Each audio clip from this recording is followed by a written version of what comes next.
వాక్యాన్ని మనం ధ్యానం చేద్దాం. కొద్ది నిమిషాలు, ఎక్కువసేపు కాదు, మనకి టైం కూడా లేదు కాబట్టి నేను కొద్ది నిమిషాలు దేవుని మాటల్లో మిమ్మల్ని తీసుకుని వెళ్ళడానికి నేను ప్రయత్నం చేస్తాను. బైబిల్ గ్రంథంలో నుండి ఒక వాక్య భాగాన్ని మనం చదువుకుందాం.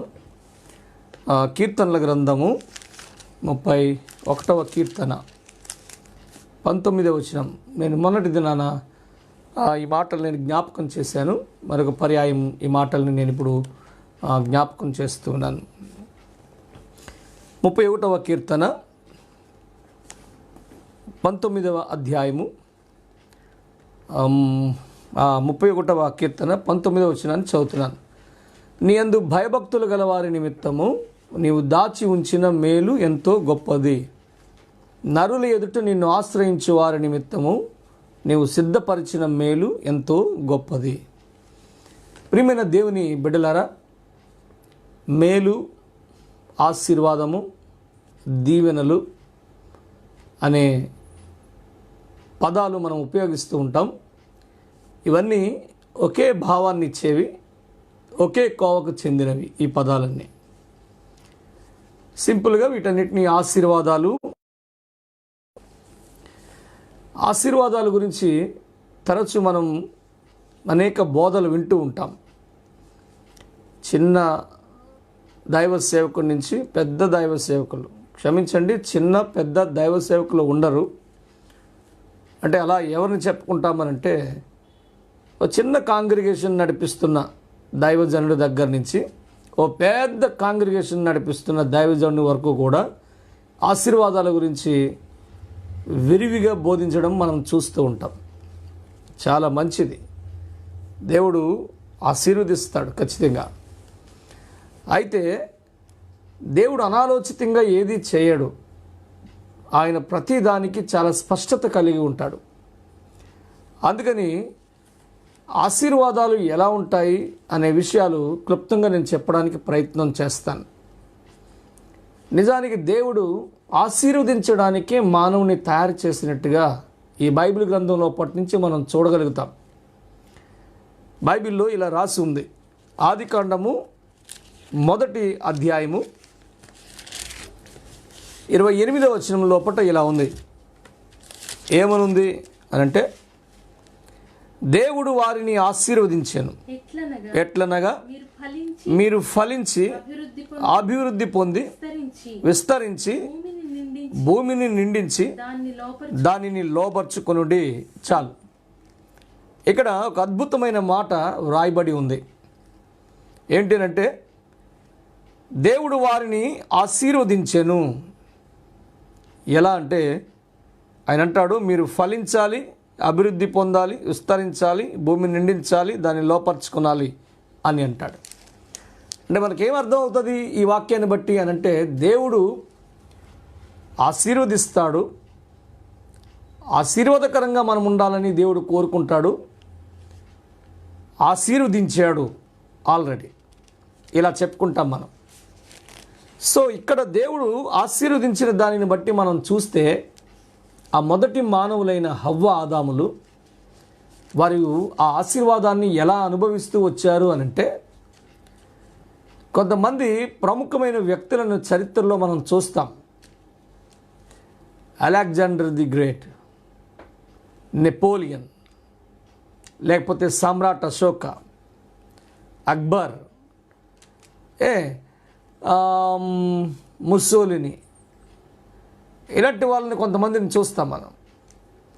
అంటే ప్రపంచాన్ని జయించాలనే కాంక్ష కలిగిన వాళ్ళు ముస్సోలిని, హిట్లర్, ఇలాంటి వాళ్ళు.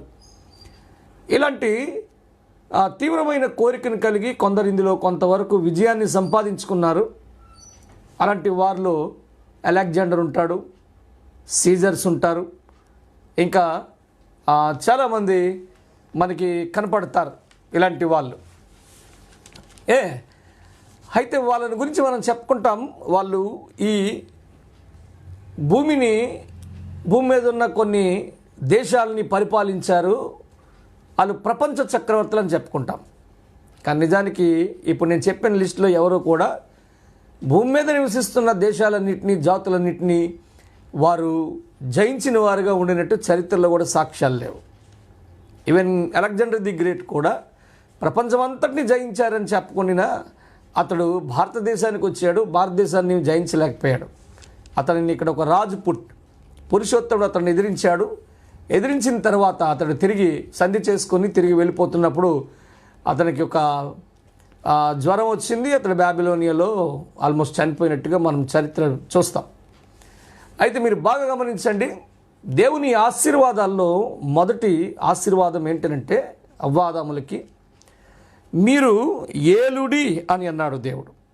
ఆ మాట చాలా స్పష్టంగా ఇక్కడ వ్రాసినట్టు మనం చూస్తాం. 28వ వచనంలోనే కిందకి చదివితే దేవుడు వారిని ఆశీర్వదించెను ఎట్లనగా మీరు ఫలించి అభివృద్ధి పొంది విస్తరించి భూమిని నిండించి దానిని లోబర్చుకునుడి, సముద్రపు చేపలను ఆకాశ పక్షులను భూమి మీద ప్రాకు ప్రతి జీవిని ఏలుడి. అంటే వాళ్ళని ఏలికెల్లా ఉంచాడు. వాళ్ళు రూలర్స్. దేనిని? భూమి మీద ప్రాకే ప్రతి జీవిని. దీని గురించి ఇలా చెప్పుకోవచ్చు, సకల చరాచర జీవరాశులన్నిటినీ ఏలే అధికారం వీళ్ళకి ఇచ్చాడు. దేవుడు ఆశీర్వదిస్తే ఇలాంటి ఆశీర్వాదాలతో ప్రారంభం అవ్వాలి నిజానికి. అందుకు ఏదోను తోటలో అవ్వ ఆదాములు వారికంటే ముందు సృష్టింపబడిన ప్రతి జీవరాశి పైన అధికారం కలిగి వారిని ఏలుతూ ఉన్నారు. ఎలాంటి ఏలుబడి అని అంటే అద్భుతమైన ఒక విషయం యూదా సంప్రదాయ గ్రంథాల్లో కొన్ని ఎన్సైక్లోపీడియాల్లో వ్రాయబడిన ఒక సమాచారాన్ని మీ ముందుకి తీసుకొని వస్తాను. ఈరోజు మానవుడు స్వారీ చేయడానికి అంటే రైడ్ చేయడానికి కొన్ని జంతువులను వాడుకుంటాడు. ఏంటి ఆ జంతువులు అని అంటే, ఒకటి గుర్రం, గాడిద, 3 ఒంటె, 4 ఏనుగు. ఈ 4ంటి మీద అతడు స్వారీ చేయడానికి సిద్ధపడతాడు. అవి కూడా అతనిని ఎక్కించుకొని ప్రయాణాలు చేస్తాయి. కానీ మీరు బాగా గమనించండి, ఈ 4 సాధు జంతువులే, ఆకులు అలములు గడ్డే తింటాయి. కానీ ఈరోజు మానవుడు పులి మీద స్వారీ చేయడు, సింహం మీద స్వారీ చేయడు, మిగిలిన కొన్ని జంతువుల మీద అతడు స్వారీ చేయడు. స్వారీ అంటే రైడ్. ఎందుకు చేయడు? కానీ ఆదాముని గురించి ఆలోచన చేస్తే ఆదాము పులి మీద సింహం మీద కూడా స్వారీ చేసేవాడు అని ఆ ఇన్ఫర్మేషన్. అంటే తిరుగుబాటు తత్వం కలిగినది ఏది లోపట ఈ సృష్టిలో లేదు. అప్పుడు ప్రతి దాని మీద కూడా ఆదాము అధికారం కలిగి వాటిని ఏలుతున్నాడు. కాబట్టి వీటి మీద వాటి మీద అన్నిటి మీద అతడు స్వారీ చేశాడు. అలాంటి అధికారం ఆయనకి ఇవ్వబడింది. అలాంటి ఆశీర్వాదాల్లో పడుతున్నాడు. ఇంకా ఇలాంటివి ఎన్నైనా చెప్పుకోవచ్చు అక్కడ దేవుని ఆశీర్వాదాల గురించి మనం మాట్లాడుకునేటప్పుడు. అయితే ప్రియమైన దేవుని బిడ్డలారా, వాళ్ళకి సమృద్ధి ఉన్నది అక్కడ. దేవుడు అంటాడు వాళ్ళని ఒక మంచి మాట చెప్పాడు చూడండి. అదే ఆదికాండము 2వ అధ్యాయంలో ఆయన ఒక మాట చెప్తాడు. ఏమంటాడు అని అంటే, ఇలా రాసి ఉంది అక్కడ. 9వ వచనం నుండి చదువుదాం. మరియు దేవుడైన యెహోవా చూపునకు రమ్యమైనది ఆహారమునకు మంచిదియునైన ప్రతి వృక్షమును ఆ తోట మధ్యలో జీవవృక్షమును మంచి చెడ్డల తెలివినిచ్చు వృక్షమును మొలిపించాను. మరియు ఆ తోటను తడుపుటకు ఏదేనులో నుండి ఒక నది బయలుదేరి అక్కడ నుండి చీలిపోయి 4 శాఖలైన. ఒక్కసారి ఆగుదాం ఇక్కడ. మీరు బాగా గమనించండి, అక్కడ అనేక రకాల వృక్షములను దేవుడు మొలిపించాడు. వాటికి మంచి మంచి పండ్లు కాస్తాయి. తర్వాత అక్కడి నుంచి ఒక నదిని ప్రవహింపచేశాడు. అది 4గా చీలిపోయింది. ఇక్కడ స్పష్టంగా రాశాడు. ఆ 4 నదులు ఎటువైపు పోతున్నాయి కూడా ఆయన వ్రాసినట్టు మనం చూస్తాం. ఇక 15వ వచనం చదువుదాం. మరియు దేవుడైన యెహోవా నరుని తీసుకొని ఏదెను తోటను సేద్యపరచుటకును దాని కాచుటకును దానిలో ఉంచెను. మరియు దేవుడైన యెహోవా ఈ తోటలోనున్న ప్రతి వృక్ష ఫలములను నీవు నిరభ్యంతరంగా తినవచ్చు అన్నాడు. పైన నేను చదివించిన వాక్య భాగంలో అనేక వృక్షాలను దేవుడు మొలిపించాడు. వాటికి రకరకాల పండ్లు కాస్తూ ఉన్నాయి. వాటన్నిటిని తినవచ్చు అన్నాడు. అంటే సమృద్ధి అయిన ఆహారాన్ని అతనికి ఇచ్చాడు. దేవుడు ఆశీర్వాదాలు చూడండి ఎలా ఉంటాయి అనంటే, తను నివసిస్తున్న భూగ్రహం అంతటి పైన అతనికి అధికారం ఉంది. ఈ భూగ్రహం మీద నివసిస్తున్న సకల చరాచర జీవరాశులన్నిటిపైన అతనికి అధికారం ఉండి అతడు ఏలికగా ఉన్నాడు. ఈ భూమి మీద మొలిపించబడిన ప్రతి వృక్షము నుండి వచ్చే ఫలములన్నిటినీ కూడా అతడు సమృద్ధిగా వాటిని తీసుకునేటట్టుగా దేవుడు వాటిని ఉంచాడు. దేవుడు ఇలాంటి ఆశీర్వాదాలు మానవుల కొరకు సిద్ధపరిచాడు అని మనం చూస్తాం ఈ భాగం లోపట. ఇలాంటి ఆశీర్వాదాలు దేవునివి, ప్రియమైన దేవుని బిడ్డలారా. అలాగే ఈ మానవ జాతికి, ఈ భూగ్రహానికి వెలుగు ఇవ్వడానికి అతడు 2 జ్యోతులను కూడా పెట్టాడు. ఆశీర్వాదాల్లో ఇది కూడా ఒకటి. 2 జ్యోతులను, ఒక గొప్ప జ్యోతి, పెద్ద జ్యోతి అని చెప్పుకునే సూర్యుడు, రెండవ జ్యోతి రాత్రివేళ మనకి వెన్నెలనివ్వడానికి చంద్రుడు కదా. ఈరోజు సూర్యుడు చంద్రుడు లేకపోతే మనకి చాలా అనర్థాలు చోటు చేసుకుంటాయి. కాబట్టి అవి కూడా దేవుడిచ్చే ఆశీర్వాదాల్లో ఒక భాగమే. ఇంత ప్లాన్డ్గా దేవుడు మానవుణ్ణి ఆశీర్వదించాలని కోరుకున్నాడు అనంటే మనకు అర్థమయ్యే విషయం ఏంటంటే ఖచ్చితంగా దేవుడు ఆశీర్వదించేవాడు అని, అందులో సందేహం లేదు. కానీ ఆదాముకి ఇవ్వబడిన ఆశీర్వాదాలు ఇప్పుడు ఏ మానవుడికి లేవు. అన్నీ పరిమితం చేయబడ్డాయి, అన్నీ షార్ట్ అయిపోయాయి. పరిమితం చేయబడిన ప్రతి దానిని బట్టి మనం ఆలోచన చేస్తే ఈరోజు మానవుని యొక్క ఆయుష్ కూడా పరిమితం అయిపోయింది, ఆహారం పరిమితం అయిపోయింది. అన్ని పరిస్థితులు కూడా ఈరోజు మానవుడికి అందుబాటులో అనుకూలంగా లేనట్టు మనం చూస్తాం ఈ రాత్రి. ప్రియమైన దేవుని బిడ్డలారా, మీరు బాగా గమనించండి. ఇలాంటి పరిస్థితుల్లో ఆశీర్వాదాలని మనం కోల్పోయిన వారుగా ఉండినట్టు బైబిల్ గ్రంథం చాలా స్పష్టంగా చెప్తుంది. అయితే ఎందుకు కోల్పోయాము ఈ ఆశీర్వాదాలన్నీ అనంటే, ఆదికాండం లోపల 3వ అధ్యాయం ఏదైతే ఉందో ఆ 3వ అధ్యాయం ద్వారా పాపము వచ్చింది లోకంలోనికి. ఆ పాపం రావడం చేత ఈ మానవులు పాపులైపోయారు. వీళ్ళు పాపులైపోవడం చేత దేవుని యొక్క పరిశుద్ధతను, దేవునితో సహవాసాన్ని కోల్పోయారు. అలా కోల్పోవడం వల్ల దేవుని యొక్క ఆశీర్వాదాల అన్నిటినీ వారు కోల్పోయినట్టుగా మనం చూస్తాం. అక్కడి నుంచి వారి పరిస్థితి ఎంత భయంకరంగా ఉన్నది అని అంటే దేవుని గ్రంథం చెప్తుంది. చూడండి, ఇది 3వ అధ్యాయం ఆదికాండము 22వ వచనం నుండి చదువుదాం. అప్పుడు దేవుడైన యెహోవా ఇదిగో మంచి చెడ్డల తెలివిని ఎరుగునట్లు ఆదాము మనలో ఒకని వంటి వాడాయను. అతడు ఒకవేళ తన చేయి చాచి జీవవృక్ష ఫలములను కూడా తీసుకొని తిని నిరంతరము జీవించునేమో అని దేవుడైన యెహోవా అతడు ఏ నేల నుండి తీయబడినో దాన్ని సేద్యపరచుటకు ఏదెను తోటలో నుండి అతని పంపివేసెను అని రాస్తుంది. ఇంత సమృద్ధి ఉండిన ఆ స్థలం లోపట నుంచి ఆదాముని దేవుడు పంపివేశాడు. దీనికి కారణం ఏంటంటే వెరీ సింపుల్, అది పాపం. ఈరోజు నువ్వు ఆశీర్వాదాలు కోల్పోవడానికైనా, ఈరోజు నువ్వు దేవునికి దూరం అయిపోవడానికైనా, దేవుని సాన్నిధ్యాన్ని అనుభవింపకపోవడానికైనా, నిత్యరాజ్యాన్ని, నిత్యత్వాన్ని మనం కోల్పోవడానికైనా ఒకే ఒక కారణం ఏంటంటే అది పాపం.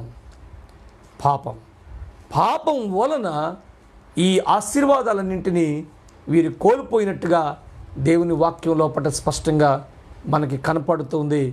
ఈవెందో ఆదాముని అవ్వని కూడా ఏదోను తోటలో నుంచి దేవుడు బయటికి పంపించేశాడు. వారు బయటికి వెళ్ళారు. ఇక మీదట వారు ఏం చేస్తారనంటే వారు దున్నాలి, వారు నాటాలి, వారు నీళ్లు పెట్టాలి, వారు పంటను పండించాలి, పంట చేతికి రావాలి, వారు భుజించాలి, వారి ఆకలను నింపుకొని వారి జీవనాన్ని సాగించాలి. మరి ఏదో అనువనములు ఇలాంటి పరిస్థితి అనంటే కాదు.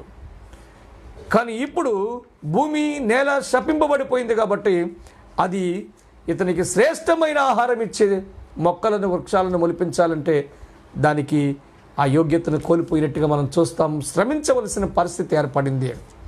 ఇక జంతువులు వీటన్నిటి గురించి ఆలోచన చేస్తే అవన్నీ కూడా మానవుడికి తిరుగుబాటు చేసే స్వభావంలోనికి వెళ్ళిపోయాయి. ఒకప్పుడు ఇందాక చెప్పుకున్నట్టుగా ఆదాము ఆ సింహం పులుల మీద అతడు స్వారీ చేసే పరిస్థితిలో ఉంటే ఇప్పుడు ఆదాము సింహాన్ని చూస్తే పారిపోవాలి. సింహం ఆదామును చూస్తే ఎవరో ఒక శత్రువుని చూసినట్టుగా అతని మీద ఎగబడి దాడి చేయాలి. ఈరోజు మానవుడి పరిస్థితి ఇంతేగా. ఏ పులి సింహానికైనా మనం ఎదురెళ్ళగలుగుతామా? ఎక్కడెక్కడో కనబడితే 1 కిలోమీటర్ దూరంలో మనం వెనక్కి పారిపోవలసిందే. ఇలాంటి పరిస్థితుల్లో పట్ల మానవుని జీవితం మారిపోయింది.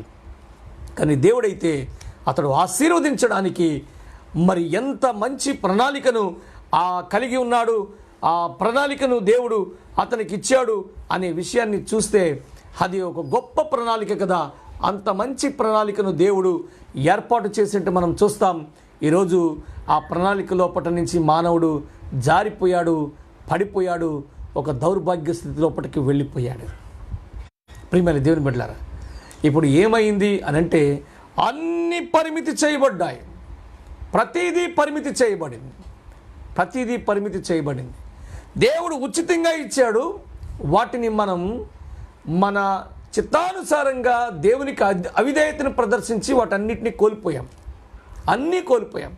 బైబిల్లో ఒక మంచి మాట ఉంది, అది నేను మీకు జ్ఞాపకం చేస్తాను. చూడండి, యాకోబు పత్రిక దగ్గరకు ఒక పర్యాయం రండి. బైబిల్ గ్రంథంలో యాకోబు పత్రిక ఇలా రాసి ఉంది కదా. చూడండి, యాకోబు పత్రిక ఏమనుంది? యాకోబు పత్రిక చూడండి ఎలా ఉంది. యాకోబు పత్రిక మరొక పర్యాయం ఈ మాటలు నేను ఇప్పుడు యాకోబు పత్రిక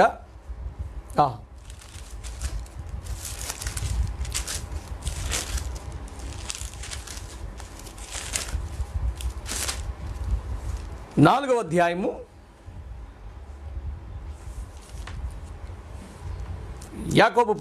4వ అధ్యాయము 7వ వచనం నుండి చదువుదాం. కాబట్టి దేవునికి లోబడి ఉండుడి, అపవాదిని ఎదిరించుడి, అప్పుడు వాడు మీ యొద్ద నుండి పారిపోవును. దేవుని యొద్దకు రండి, అప్పుడు ఆయన మీ యొద్దకు వచ్చును అంటాడు. దేవుని యొద్దకు రండి, అప్పుడు ఆయన మీ యొద్దకు వచ్చును అంటాడు. ఒకప్పుడు మానవుడి దగ్గరికి దేవుడు వచ్చేవాడు, మానవుడు దేవుడి దగ్గరికి వెళ్ళేవాడు ఏదోని తోటలో. ఇప్పుడు పరిస్థితి తారుమారైపోయింది. ఇప్పుడు మానవుడే దేవుడి దగ్గరికి వెళ్ళవలసి ఉంది అనేది. ఎందుకని? పాపం రావడం వల్ల. కాబట్టి ప్రియమైన దేవుని బిడ్డలారా, ఆశీర్వదిస్తాడనంటే ఒక మనిషి దీర్ఘాయుష్మాన్ భవ అనంటే దీర్ఘకాలం బ్రతికే ఆయుష్ మనకేమి రాదు. దేవుడు మిమ్మలను పిల్లా పాపలతో సమృద్ధిగా దీవించునుగా కానంటే మనకేం పిల్లలు కలిగారు.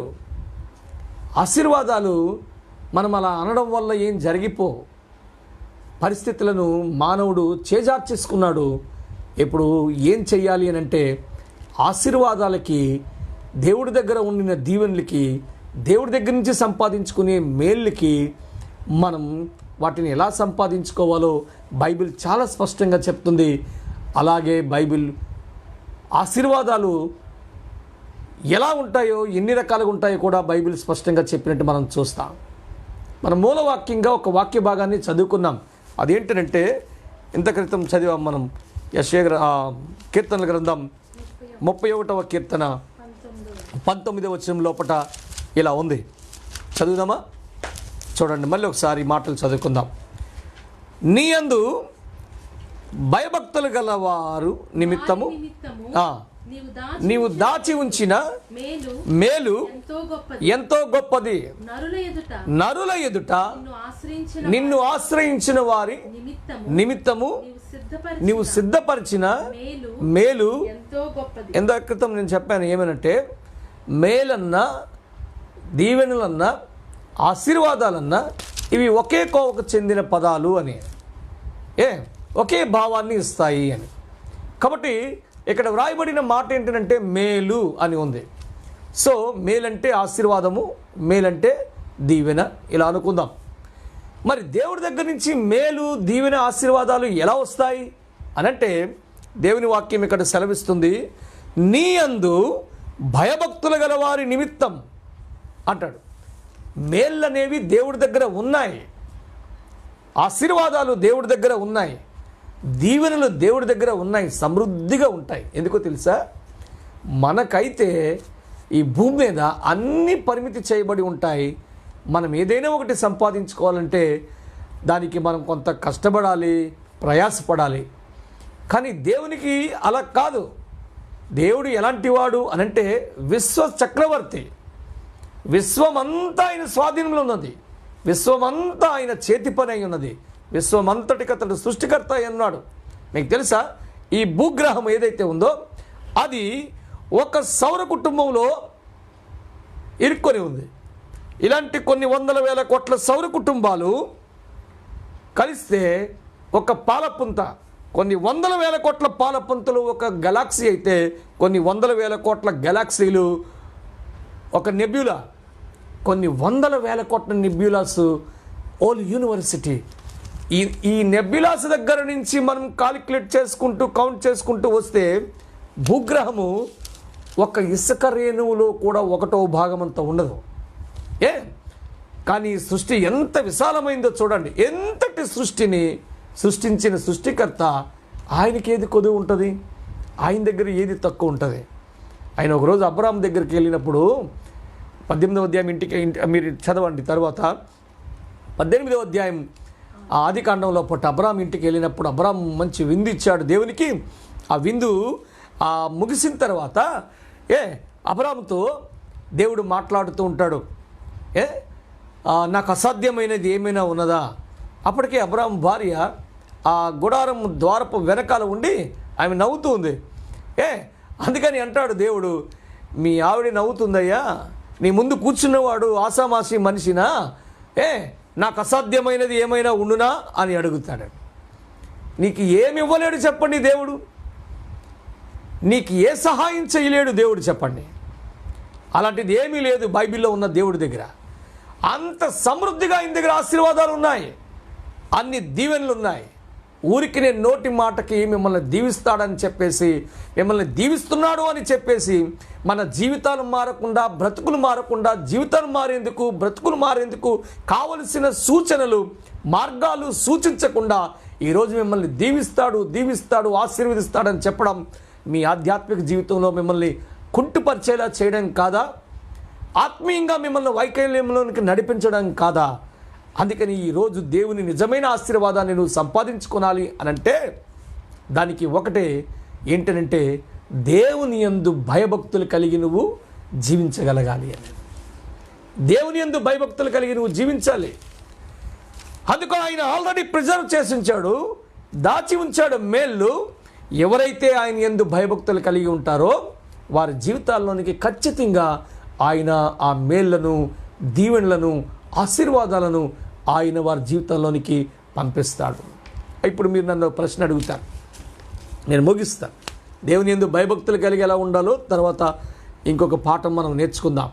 మీరు బాగా గమనించండి. ఇక్కడ మరి ఆ లోకంలో మీరు ఏ దేవుడి గురించి అయితే చెప్తున్నారో ఆ దేవుణ్ణి విశ్వసించని, ఆ దేవుణ్ణి నమ్మని ఈ ప్రజలు ఈ లోకంలో ఉన్నారు కదా. మరి వాళ్ళు కోట్లకు పడగెత్తి ఉన్నారు, వాళ్ళ జీవితం చాలా బాగా ఉంది, వాళ్ళు చాలా హుందాగా బ్రతుకుతున్నారు, భోగభాగ్యాలను అనుభవిస్తూ బ్రతుకుతున్నారు. మరి వాళ్ళకి ఎలా సాధ్యమైంది ఆ దీవెనలేంటి, ఈ దీవెనలేంటి అని మీరు నన్ను అడుగుతారేమో కదా. ఖచ్చితంగా మీరు బాగా గమనించండి ప్రియమైన దేవుని బిడ్డలారా.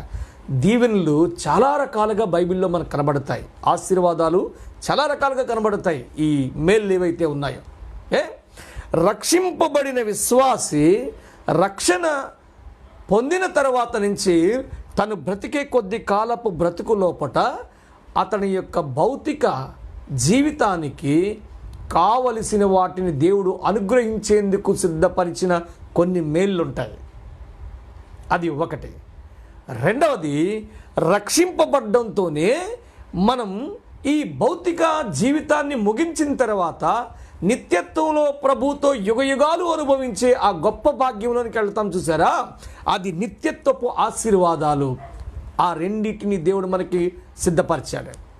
ఈ రెండూ కాకుండా ఈ లోక సంబంధమైన కొన్ని ఆశీర్వాదాలు ఉన్నాయి.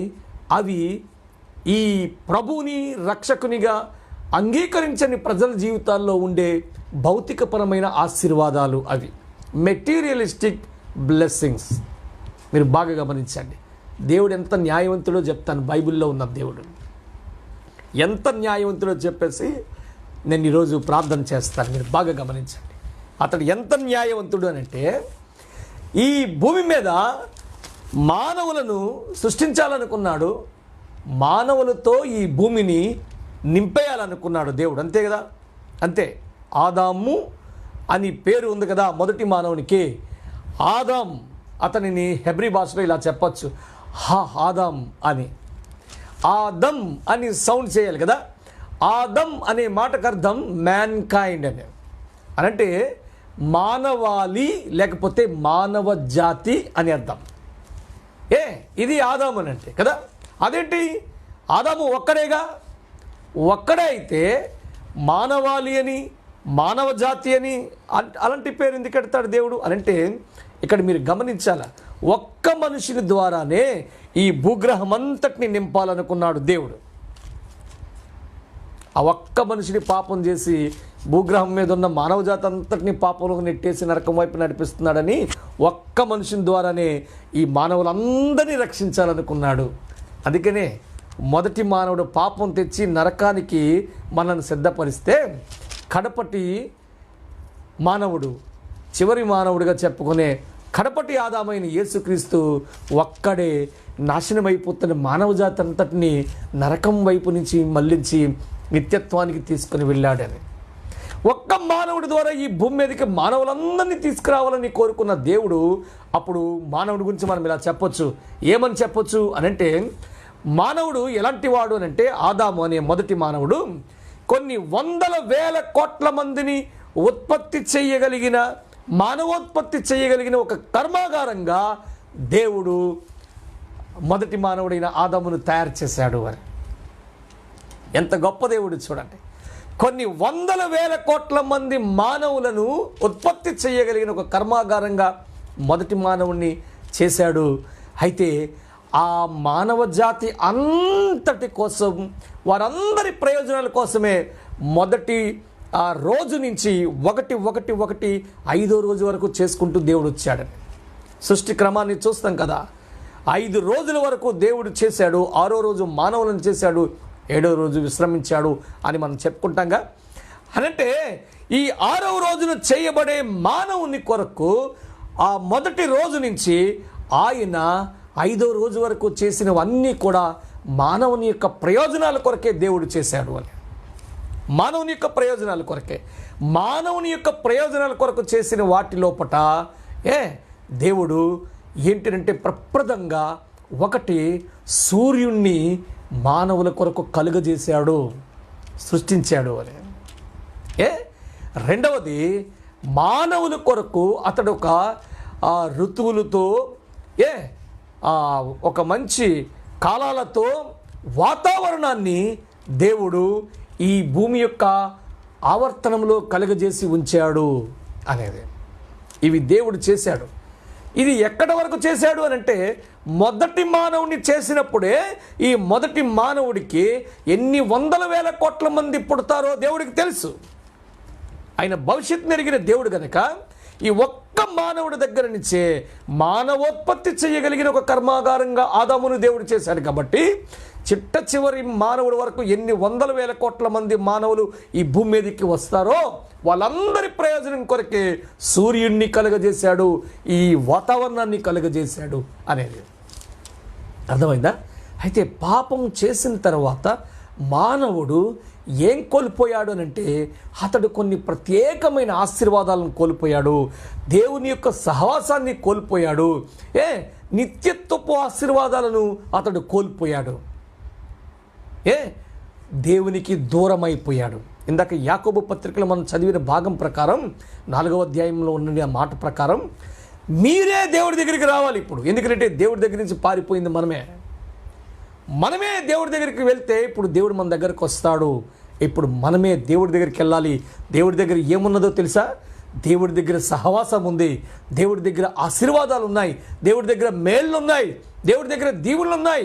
అంతకంటే ఎక్కువగా నిత్యత్వపు ఆశీర్వాదాలు దేవుని దగ్గర ఉన్నాయి.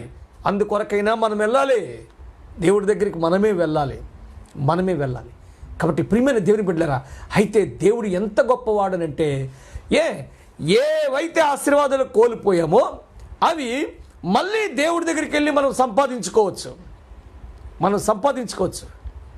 దేవుడి దగ్గరికి మళ్ళీ వెళ్ళి వాటిని సంపాదించుకునే దానికి ఒక ప్యాటర్న్ కూడా దేవుడు ఏర్పాటు చేశాడుగా. ఆ ప్యాటర్న్ ఏంటంటే యెహోవా యందు లేకపోతే దేవుని యందు భయము భక్తి కలిగి జీవించగలిగితే ఆల్రెడీ వాళ్ళ కోసం సిద్ధపరిచించాడట, దీవెనలు ఇస్తాడు. మీ అందరి కొరకు దేవుడి దగ్గర దీవెనలు ఉన్నాయి. నేను చెప్తున్నాను, మీరు మోసపోవద్దు. ఏ సంఘములో ఉన్న నిజమైన విశ్వాసి ఎవరైతే ఉంటారో ప్రతి విశ్వాసి కొరకు దేవుడి దగ్గర మేళ్ళు ఉన్నాయి, లేకపోతే వాక్యం తప్పైపోతుంది. ఖచ్చితంగా మేళ్ళు ఉన్నాయి. ఆ మేళ్ళు సంపాదించుకోవడానికి మనం ఆయన యందు భయభక్తులు కలిగి ఈ భూమి మీద జీవించాలని చెప్పినప్పుడు అది ఒక అయి ఉన్నప్పుడు మరి మనం ఆ సూత్రానికి అనుగుణంగా ఉండగలిగితేనే కదా వాటిని సంపాదించుకోగలుగుతాం. ప్రియమైన దేవుని బిడ్డలారా, కాబట్టి మనం మరలా దేవుడి దగ్గరికి వెళ్తే మనం దేవుడి దగ్గర నుంచి మనకు కావాల్సిన వాటిని పొందుకోగలుగుతాం. బట్ ఇక్కడ మీరు ఒక గమనించాలి, ఏంటో తెలుసా? భౌతికపరమైన లోకంలో ఉండిన ఏ దేవుడిని అంగీకరించని, దేవుడిపైన విశ్వాసం ఉంచని మిగిలిన ప్రపంచం ఎందుకు ఆశీర్వదింపబడుతుంది అని అంటే దానికి ఒక నియమం ఉంది, బైబిల్లో ఒక సూత్రం ఉంది. నేను చెప్పాను, మానవుల యొక్క ప్రయోజనం కొరకే దేవుడు సూర్యుడిని కలగజేశాడు. మానవుని యొక్క జీవన ప్రయాణంలో భాగంగా అతడు మనుగడ సాగించడానికి కోసం కాలాలను, ఋతువులను, వాతావరణాన్ని కలుగజేశాడు. అయితే దేవుడు ఈ రెంటిని మంచివారి మీద చెడ్డవారి మీద అతడు వాటిని కొమ్మరిస్తూ ఉన్నాడు. చూడండి, అద్భుతమైన మాట బైబిల్లో పట్ట ఉంది. ఈ మాటను చూసిన తర్వాత నేను ప్రార్థన చేస్తాను. మత్తయి సువార్త 5వ అధ్యాయము మత్తయి సువార్త 5వ అధ్యాయము ఇక్కడ ఇలా ఉంది చూడండి, 45వ వచనం నుండి చదువుదాం.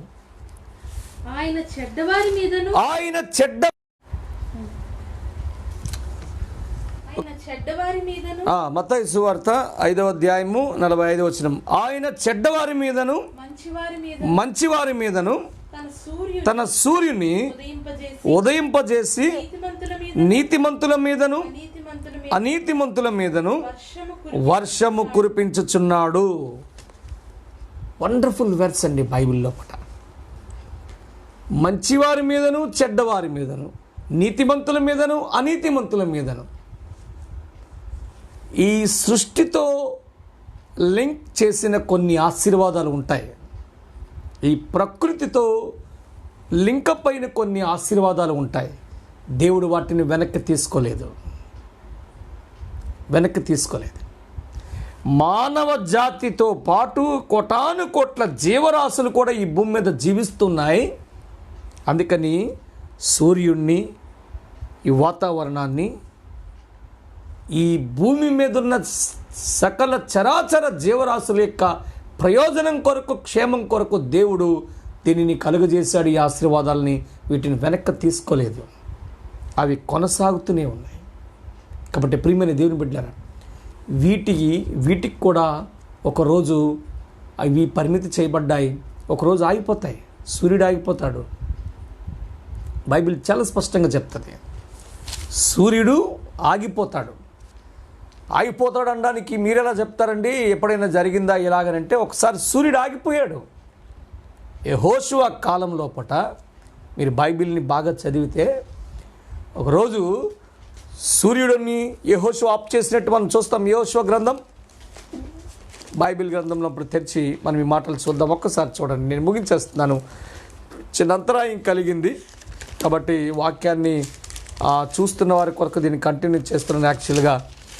కాబట్టి దాని మాటలను చూద్దాం. యెహోషువ గ్రంథం 10వ అధ్యాయము 12వ వచనం, 10-12. యెహోవా ఇశ్రాయేలీయుల ఎదుట అమోరీయులను అప్పగించిన దినమున ఇశ్రాయేలీయులు వినుచుండగా యెహోషువ యెహోవాకు ప్రార్థన చేసెను. సూర్యుడా, నీవు గిబియోనులో నిలువుము. చంద్రుడా, నీవు అయ్యాలోను లోయలో నిలువుము. జనులు తమ శత్రువుల మీద పగ తీర్చుకుని వరకు సూర్యుడు నిలిచెను, చంద్రుడు ఆగెను అను మాట యాషారు గ్రంథంలో వ్రాయబడి ఉన్నది కదా అని అంటాడు. సూర్యుడు ఒకరోజు ఆగిపోయాడని ఇక్కడ సాక్ష్యం ఉన్నది. ఒకరోజు ఖచ్చితంగా సూర్యుడు ఆగిపోబోతున్నాడు. ఈ వాతావరణం కూడా ఇప్పటికే పొల్యూట్ అయ్యింది, ఒకరోజు స్తంభించిపోతుంది. వాతావరణాన్ని స్తంభించిన సాక్ష్యం కూడా ఉంది. ఏలియా ప్రార్థన చేసినప్పుడు కర్మేలు పర్వతం మీదకి పోయి 3.5 సంవత్సరాలు వాతావరణం వర్షింపలేదు. మళ్ళీ కర్మేలు పర్వతం మీదకు పోయి ఏలియా ప్రార్థించినప్పుడు 3.5 సంవత్సరాల తర్వాత ఆకాశం వర్షం ఇచ్చింది అనేది. కాబట్టి దేవుడు ఈ భూగ్రహం మీద ఉన్న జీవరాశులందరికీ, ఈ ప్రకృతికి ప్రయోజనకరంగా ఉండే కొన్ని ఆశీర్వాదాలు ఏవైతే ఉన్నాయో వాటిని వెనక్కి తీసుకోలేదు. ఆ నియమం క్రింద బైబిల్లో దేవుని యందు భయభక్తులు కలిగి లేకపోయినా, నీతిమత్వాన్ని సంపాదించుకోనకుండా జీవిస్తున్న వారందరి జీవితాల్లో ఈ ఆశీర్వాదాలు వస్తున్నాయి. ఇవన్నీ మెటీరియలిస్టిక్ బ్లెస్సింగ్స్, భౌతికపరమైన ఆశీర్వాదాలు. ఇవన్నీ ఇక్కడే ఆగిపోతాయి, ఇక్కడే ఇవి ఉంటాయి. ఆ ఆశీర్వాదం వల్ల తృప్తి లేదు, సంతోషం ఉండదని కూడా బైబిల్ చెప్తుంది. మీరు ప్రసంగి గ్రంథం చూడండి. ప్రసంగి అంటాడు, వ్యర్థం వ్యర్థం వ్యర్థం వ్యర్థం అని చెప్తాడు.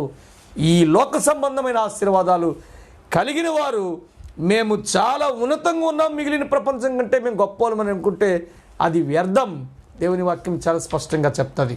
కాబట్టి ప్రియమైన దేవుని బిడ్డలారా, నా మాటలు జాగ్రత్తగా గమనించండి. ఏంటంటే దేవుడి దగ్గర సమృద్ధి అయిన ఆశీర్వాదాలు ఉన్నాయి, సమృద్ధి అయిన దీవెనలు ఉన్నాయి, సమృద్ధి అయిన మేళ్ళు ఉన్నాయి. ఆయన ఖచ్చితంగా మనకి ఇవ్వగలడు, ఎన్నైనా ఇవ్వగలడు, ఎంతైనా ఇవ్వగలుగుతారు. అయితే మనం అట్లా సంపాదించుకోవాలి అనంటే ఒక చిన్న కీ ఉంది, తాళపు చెవి. ఆయన యందు భయభక్తులు కలిగి మనం జీవించగలిగినప్పుడు ఖచ్చితంగా ఆయన దగ్గర నుంచి మనం సంపాదించుకుందాం, ఖచ్చితంగా సంపాదించుకుందాం. ఆయన యందు భయభక్తులు కలిగి జీవించడానికి మనం ప్రయత్నం చేద్దాం. ఆయన యందు భయభక్తులు కలిగి జీవించడం అంటే ఎలాగండి అని అంటారా? దానికి కూడా బైబిల్ చాలా స్పష్టమైన విషయాలు చెప్పింది. పరిశుద్ధ గ్రంథం లోపల ఇలాంటి అనేక విషయాలు దాచబడి ఉన్నాయి. మనం బైబిల్ని శ్రద్ధగా మనం ధ్యానించినప్పుడు ఖచ్చితంగా ఈ విషయాలు మనం నేర్చుకుంటాం. దేవుని యందు భయభక్తులు కలిగి ఉండడం అంటే ఏంటో మరొక పాఠంగా మనం నేర్చుకుందాం. అయితే ఒక్క విషయం మాత్రం నేను చెప్తాను. దేవుడు ఆశీర్వదించే దేవుడు, ఆశీర్వదించిన దేవుడు, ఆశీర్వదించగలిగే దేవుడు, ఆశీర్వదించబోతున్న దేవుడు. ఆయనైతే ఆశీర్వదిస్తాడు. మనం ఒకప్పుడు ఆశీర్వాదాలు పొందుకునే ఆ స్థితిని కోల్పోయాం. అది దేనివల్లంటే పాపం వలన. ఒకవేళ మళ్ళీ మనం సంపాదించుకోవాలంటే ఆ పాపానికి దూరంగా ఉండి మనం దేవుని యందు భయభక్తులు కలిగి ఆయనతో మమేకమై జీవిస్తున్నప్పుడు ఈ భూమి మీద ఖచ్చితంగా ఆ ఆశీర్వాదాలు మనం సంపాదించుకుంటాం, పొందుకుంటాం. గ్యారంటీ ఏంటంటారా? ఆయన ఆల్రెడీ దాచి ఉంచాడు అంటున్నాడు. దాచి ఉంచాడు. బిడ్డకు ఆకలేస్తుందని స్కూల్ నుంచి సాయంత్రం ఇంటికి వచ్చేటప్పుడు ఆవురావురామంటాడని తల్లి ఉదయాన్నే సాయంత్రం వాడి కోసం, ఆకలి మీద వచ్చేవాడి కోసం కొంత ఏదో మిఠాయిలో అల్పాహారమో ఆహారమో ఆమె భద్రపరిచి దాచి ఉంచుతుంది కదా. తల్లి కన్నీ తండ్రి కన్నీ కూడా గొప్పోడు కదా దేవుడు. ఆయన ప్రిజర్వ్ చేసి ఉంచాడు, ఆయన దాచి ఉంచాడు. ఖచ్చితంగా మనకే ఇస్తాడు. అయితే మనం దేవుని యందు భయభక్తులు కలిగి జీవించడానికి ప్రయత్నం చేద్దాం. అలాంటి దీవెనకరమైన ఆశీర్వాదకరమైన ఆ జీవితాల్లోనికి మనం ప్రవేశిద్దాం.